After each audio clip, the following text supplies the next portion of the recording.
Hello everyone. In this lecture, we'll study about single source shortest path डिजैक्टरस algorithm using greedy method. इस lecture में हम पूरी की पूरी algorithm जो है डिजैक्टरस algorithm की जो है स्टडी करेंगे. ओके और उसके बाद हम उसका कॉम्प्लेक्सिटी एनालिसिस भी करेंगे. फाइन.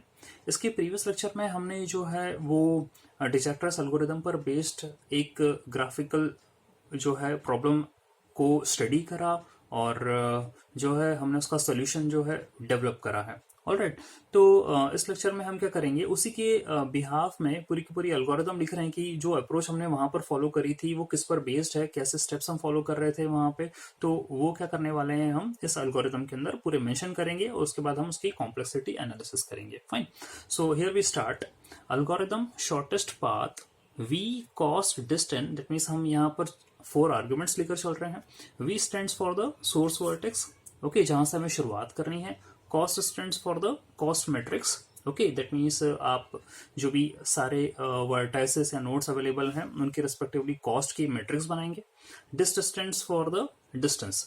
ओके, दैट मीन्स ये जो डेटा स्ट्रक्चर है यहाँ पर हम डिस्टेंस मेंशन करेंगे किसका, from the source to the other vertices. ठीक है. And n stands for the number of nodes और the vertices. Fine. We start the algorithm. Algorithm के अंदर आते हैं. हमने कमेंट सेक्शन के अंदर जो भी आर्ग्यूमेंट्स लिए हैं उसके बारे में मेंशन कर दिया. फाइन. अब हमें क्या करना है, जैसे कि मैंने आपको बोला था कि आप 2 डेटा स्ट्रक्चर्स लेकर चल रहे हैं. एक तो आप स्टेटस का लेकर चल रहे थे और एक आप डिस्ट का लेकर चल रहे थे. तो आपने बोला था कि इनिशियली हमें क्या करना है, स्टेटस को फॉल्स करना है. ठीक है. और फॉल्स करने का मतलब ये था कि अभी आपको उनका शॉर्टेस्ट पाथ नहीं मिला है. ठीक है. तो हम क्या कर रहे हैं, for i equal to 1 to end do. That means ये इनिशियलाइजेशन प्रोसेस है. यहाँ पर हम क्या कर रहे हैं, एस आई, दैट मीन्स जितने भी आपके नोड्स हैं या वर्टाइसेस हैं उन सबका स्टेटस क्या कर रहे हैं, फॉल्स कर रहे हैं.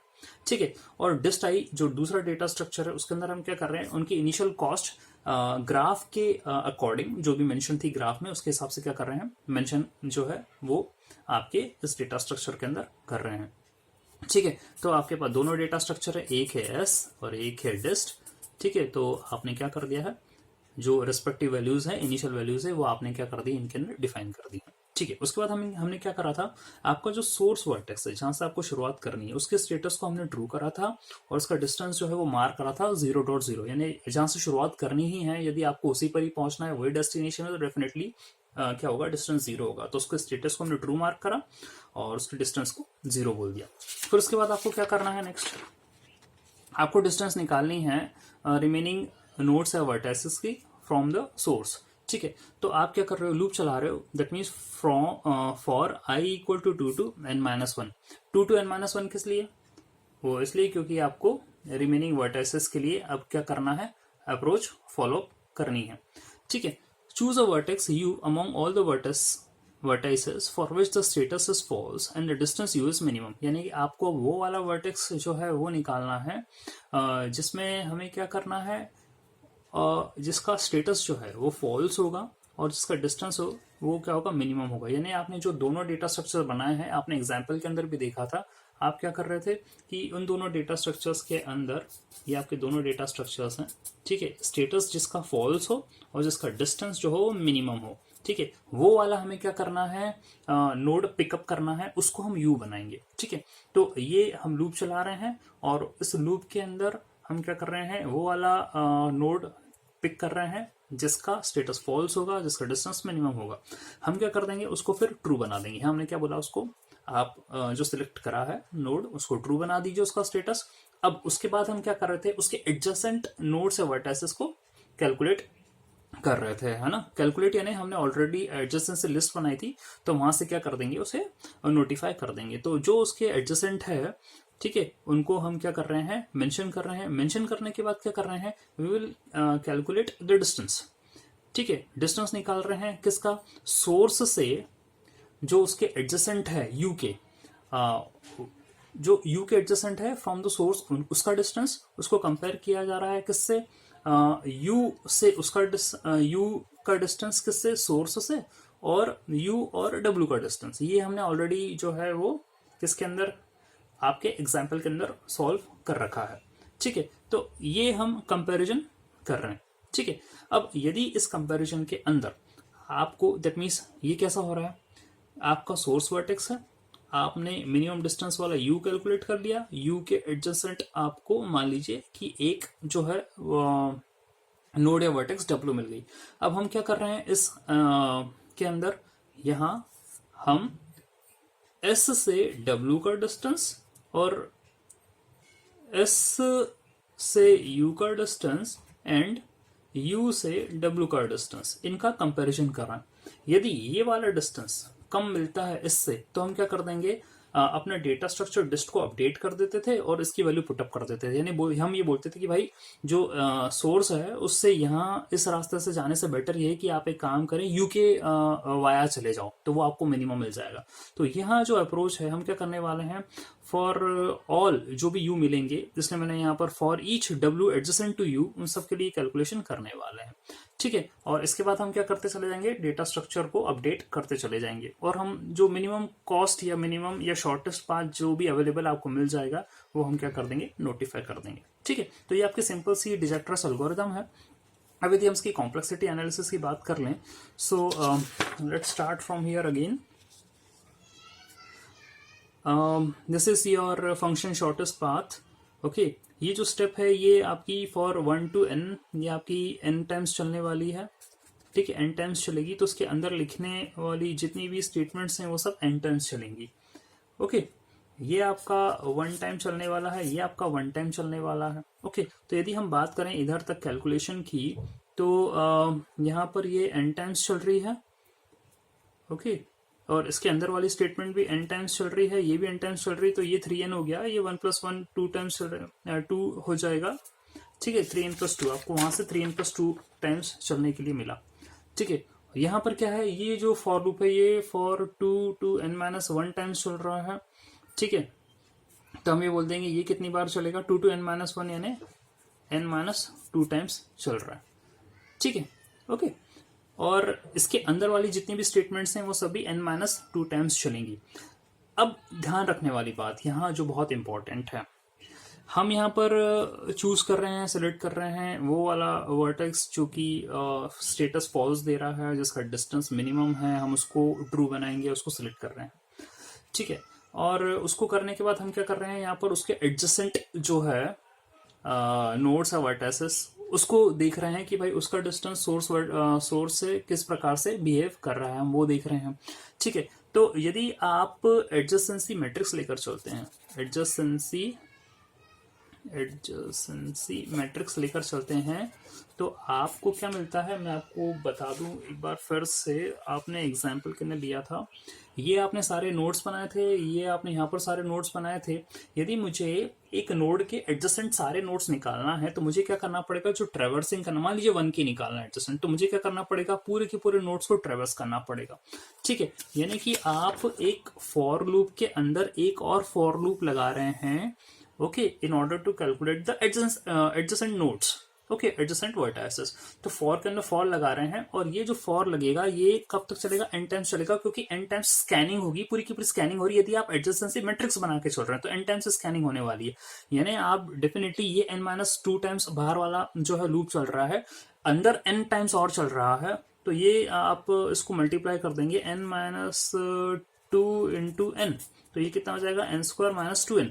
और यदि हम जो है कांस्टेंट टर्म्स और लोअर ऑर्डर टर्म्स को इग्नोर करें तो डेफिनेटली आपको बिग O ऑफ n² की कॉम्प्लेक्सिटी मिलने वाली है यहाँ पर। ओके, ठीक है, समझ में आया। यदि आप एडजेंसी मैट्रिक्स लेकर चल रहे हैं तो आपको बिग O ऑफ n² की कॉम्प्लेक्सिटी मिलेगी। ठीक है, इसके प्रीवियस वाले पेज में देखा आपने, वहां भी आपको मिनिमम टर्म्स मिल रही थी, 3n + 2 मिल रहा था, हम उसको इग्नोर कर रहे हैं। बिग O ऑफ n² इसकी कॉम्प्लेक्सिटी है। इसका तो अपने लिए एडजेसेंसी मैट्रिक्स का कोई बॉटलनेक हो गई है, इसको रिप्लेस करते थे हम। एडजेसेंसी मैट्रिक्स का रिप्लेस करने के लिए हम क्या कर देते हैं कि इस बॉटलनेक को सॉल्व करेंगे एडजेसेंसी लिस्ट से। ठीक है, वो और बेटर बिहेवियर देती है। एडजेसेंसी लिस्ट क्या करती है, लिस्ट में जैसा कि आपने देखा, ये देख लीजिए, यहाँ पर लिस्ट भी बनी हुई थी आपके एग्जाम्पल के अंदर। लिस्ट में हम क्या करेंगे, जैसे आपका 1 है नोड, इससे आप 2, 1 से ही 3 और 1 से ही 4, इस तरीके क्या कर देंगे। आप क्या कर सकते हैं, जो है लिस्ट बना सकते हैं, लिस्टिंग कर सकते हैं। दैट मीन्स मुझे यदि ट्रेवर्सिंग करनी है या एडजेसेंट पाथ निकालना है तो मैं वन से सारे या रिमेनिंग नोड्स को हर एक को चेक नहीं करूंगा। मैं क्या करूंगा, जो लिस्ट है यानी कि इनके बीच में जो पॉइंटर या जो कनेक्शंस हैं मैं उसको, या नंबर ऑफ एजेस हैं, सीधी सी बात है, एजेस हैं, तो जितने नंबर ऑफ एजेस हैं हम उस पर ही जाएंगे। ठीक है, लेकिन मान लीजिए कि यहाँ आप लेट अस अज्यूम कि एम एजेस हैं, एम एजेस हैं, तो एडजेसेंट निकालने के लिए बिग ऑफ एम जो है वो लगेगा। ठीक है, एम एजेस के लिए बिग ऑफ एम आपको लगने वाला है। ठीक है, तो यहाँ एन की जगह मैं एम कर देता हूं। ओके, और यदि आपके पास पूरे के पूरे ही वर्टाइसेस मान के चलिए, या हमारे लिए वर्स कंडीशन लेके चल रहे हैं, सारे के सारे आ रहे हैं एडजेसेंट में, तो m की वैल्यू उस समय पर क्या हो जाएगी, इस नियरली मतलब यह कहें कि इक्वल टू एन ही हो जाएगी। ठीक है, तो एडजेसेंट से लिस्ट भी लेकर चल रहे हैं तो वहां भी आपको बिग ऑफ एन स्क्वायर की कॉम्प्लेक्सिटी मिलने के पूरे पूरे चांसेस हैं। ठीक है, तो वहां पर भी जो होगा क्या कि यहाँ जो सोल्यूशन आपको मिलेगा, यहाँ भी हायर ऑर्डर की कॉम्प्लेक्सिटी आपको क्या कर रही है, मिल रही है। ठीक है, तो हमने एडजेसेंसी मैट्रिक्स ले लिया, वहां भी आपको बिग ऑफ एन स्क्वायर मिल रहा है। एडजेसेंसी लिस्ट ले लिया, वहां भी आपको बिग ऑफ एन स्क्वायर मिल रहा है। ये बात अलग है कि लिस्ट के अंदर यदि आपके पास एम एजेस हैं तो मुझे जो ट्रेवर्सिंग करना पड़ेगी एडजेसेंट नोड्स निकालने के लिए वो एम टाइम्स होगी। तो यदि अब कहें कि नहीं है, ऐसा एन के बराबर नहीं है, तो आपको big of M into N की कॉम्प्लेक्सिटी मिल सकती है उसके अंदर एडजेसेंसी लिस्ट में। लेकिन अभी भी ये हायर ऑर्डर जो है हमको कॉम्प्लेक्सिटी मिल रही है। तो बेटर है हम क्या कर सकते हैं, हम अरेंजमेंट्स कुछ ऐसा कर सकते हैं कि दूसरा डेटा स्ट्रक्चर ले लें, हम मैट्रिक्स की जगह या लिस्ट की जगह दूसरा डेटा स्ट्रक्चर ले लें। और दूसरा डेटा स्ट्रक्चर क्या हो सकता है, it may be in the form of a trees.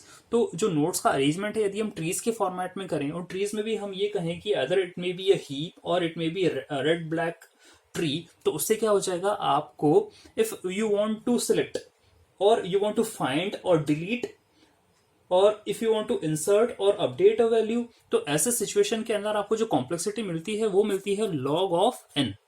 ठीक है, ट्रीज के केस के अंदर आपको कॉम्प्लेक्सिटी लॉग ऑफ एन मिलती है, जो कि यहाँ पर आपको है वो ज्यादा मिल रही है। आपको पूरा फॉर लूप चल रहा है वो एन टाइम्स चल रहा है, तो वहां क्या करेंगे, लॉग ऑफ एन की कॉम्प्लेक्सिटी मिलती है हीप के केस के अंदर, ट्रीज के केस के अंदर। ठीक है, तो यदि हम बात करें, आपको कोई मिनिमम मतलब सोर्स से आप शॉर्टेस्ट डिस्टेंस वाली नोड निकालना चाह रहे हैं, तो आपको कितनी कॉम्प्लेक्सिटी मिल रही है, लॉग एन मिल रही है। ऐसे ही आपके कितने हैं, एन वर्टाइसेस हैं, तो ओवरऑल कॉम्प्लेक्सिटी आपको कितनी मिल जाएगी, लॉग ऑफ एन मिल जाएगी। ओके, और जो आपको वर्टेक्स मिला है वहां से एडजेसेंट यदि वर्टेक्स निकालना है आपको, तो आप एडजेसेंसी लिस्ट लेकर चल रहे हो, तो वो कितना हो जाएगा आपका, एम लॉग एन। ठीक है, ये हो जाएगी। तो ओवरऑल कॉम्प्लेक्सिटी कितनी हो जाएगी, N log N plus M log N, तो कितने हो जाएगी, N log N plus M log N. Log N मैं कॉमन ले लेता हूं तो एम प्लस एन, तो ये कितना हो जाएगा, big of M plus N. ठीक है, तो ये पूरा की पूरा जो आप निकाल रहे हैं यहाँ पर एडजेसेंट वर्टाइसेस नोड्स के लिए, ये पूरा अरेंजमेंट का खेल है। ठीक है, यदि आपका अरेंजमेंट मैट्रिक्स के फॉर्मेट में है तो आपको हायर ऑर्डर टर्म या सबसे ज्यादा कॉम्प्लेक्सिटी मिलने वाली है। यदि वो लिस्ट के फॉर्मेट में है तो आपको कॉम्प्लेक्सिटी यदि m की वैल्यू या एजेस सारे के सारे एडजेसेंट हैं तो m इक्वल टू n हो जाएगा, तो उसमें भी आपको हायर ऑर्डर कॉम्प्लेक्सिटी मिलेगी। That means big of N square वहां भी मिलेगा। लेकिन यदि आप ट्रीज या हीप्स के फॉर्मेट में अरेंज कर देते हैं तो आपको जो कॉम्प्लेक्सिटी है वो क्या हो जाएगी, रिड्यूस हो जाएगी। वो आपको मिल रही है big of log of m plus n। Okay, so this is all about the Digital algorithm, and this is how we calculate the complexity. Thanks for watching.